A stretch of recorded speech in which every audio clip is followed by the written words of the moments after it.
Hi hello friends, ఈ రోజు మనం ఈ వీడియోలో వచ్చేసి స్పోకెన్ ఇంగ్లీష్ లో భాగంగా క్లాస్ వచ్చేసి మనది ఇది ఎయిత్ ఎయిత్ క్లాస్. సో దీంట్లో మనం ఏం నేర్చుకుంటున్నాం అంటే గోయింగ్ టు సంబంధించి ఏ విధంగా సెంటెన్సెస్ అనేది క్రియేట్ చేసుకొని ఫార్మేషన్ చేసుకోవాలి, దాన్ని ఎక్కడ యూజ్ చేస్తున్నాము అంటాం కదా, దాన్ని ఎట్లా యూజ్ చేయాలనే దాని గురించి తెలుసుకుందాం. గోయింగ్ టు అంటే వెళ్తున్నానని కాదు, జస్ట్ ఇక్కడ గోయింగ్ టు అంటే చేయబోతున్నాను చేయబోతున్నాను చేయబోతున్నాను అని చెప్పాల్సిన సందర్భంగా దీన్ని మనం యూజ్ చేస్తాం. గోయింగ్ టు అంటే చేయబోతున్నాను, గోయింగ్ టు అంటే దీని యొక్క స్ట్రక్చర్ ఏ విధంగా ఉంటుంది అనేది చూద్దాం. ఫస్ట్ సబ్జెక్ట్ ప్లస్ ఒక helping verb plus going to plus verb one, next object అంటే ఏదన్నా ఇంక ఇతర వర్డ్స్ ఏదైనా యూజ్ చేయొచ్చు అందులో. గోయింగ్ టు అంటే చేయబోతున్నాను అట్లా. సో దానికి సంబంధించి ఫర్ ఎగ్జాంపుల్ చూసినట్లయితే ఒక ఎగ్జాంపుల్ చూస్తే మనకు అర్థమైపోతుంది. చూడండి,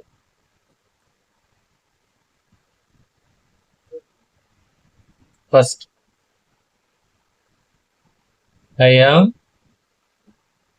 ఐ అంటే సబ్జెక్ట్, యామ్ అంటే helping verb plus going to ఉంది కదా, going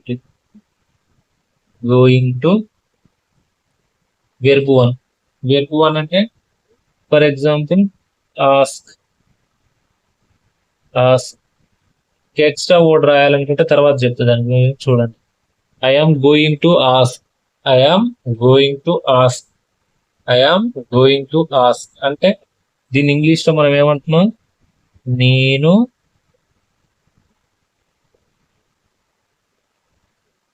I am going to ask అంటే నేను మిమ్మల్ని అడగబోతున్నాను.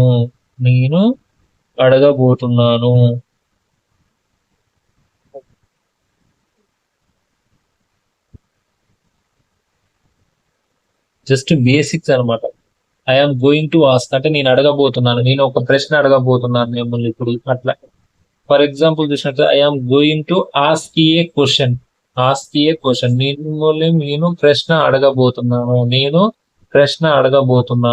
అట్లా. ఇంకొక ఎగ్జాంపుల్ చూడండి, I subject helping verb I am going to eat అంటే నేను తినబోతున్నాను.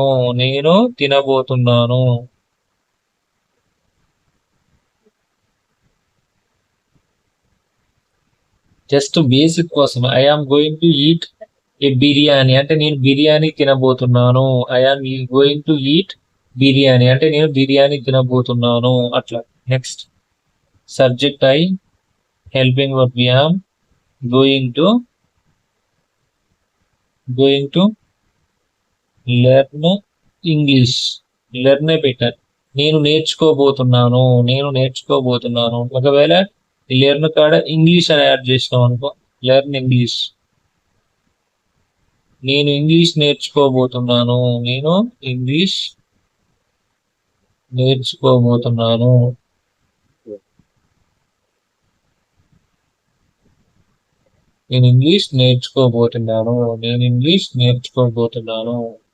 Next I am going to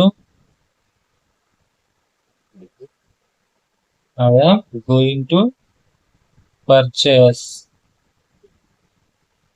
A car. I am going to purchase a car అంటే పర్చేజ్ అంటే కొనడం, కార్ అంటే కార్. నేను కారు కొనబోతున్నాను.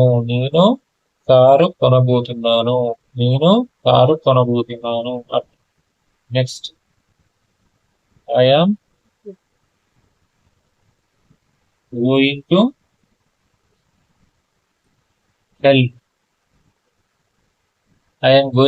అంటే నేను సహాయం చేయబోతున్నాను.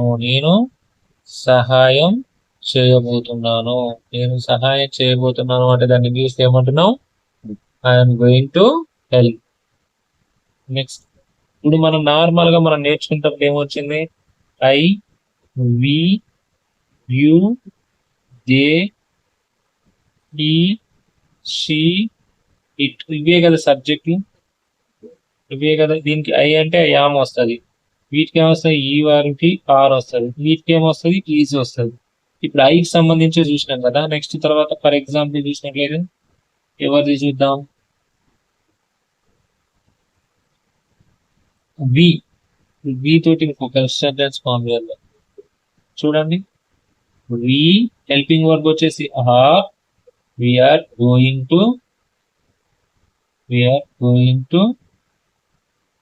Watch movie.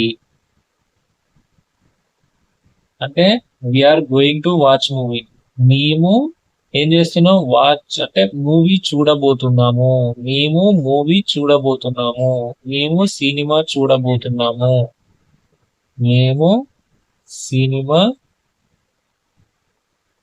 చూడబోతున్నాము, మేము సినిమా చూడబోతున్నాము. అట్లా ఫర్ ఎగ్జాంపుల్ ఇక్కడ హీ ఉంది, హీ బదులు మన పేరు తీసుకుందాం, మన ఛానల్ పేరు శ్రీ గణేష్. శ్రీ గణేష్ పేరు వచ్చినప్పుడు ఏమొస్తుంది, Shri Ganesh is going to learn English. ఇక్కడ ఏమొస్తుంది, మనం శ్రీ గణేష్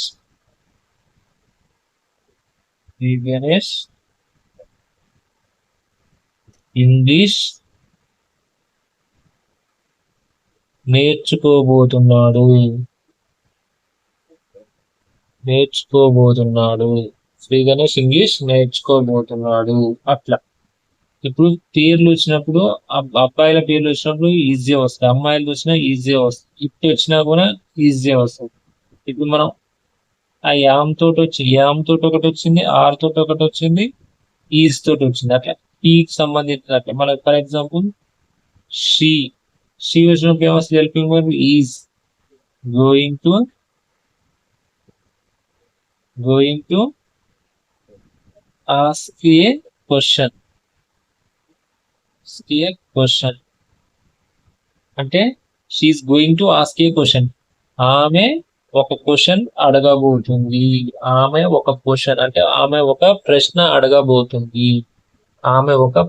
అడగబోతుంది. ఇట్లా ఈ విధంగా మనం సెంటెన్సెస్ ఫామ్ చేసుకుంటే ఇంగ్లీష్ అనేది చాలా చాలా చాలా ఈజీగా ఉంటుంది. ఇలా నేర్చుకుంటే మనకి ఎలాంటి ఇబ్బంది ఉండదు.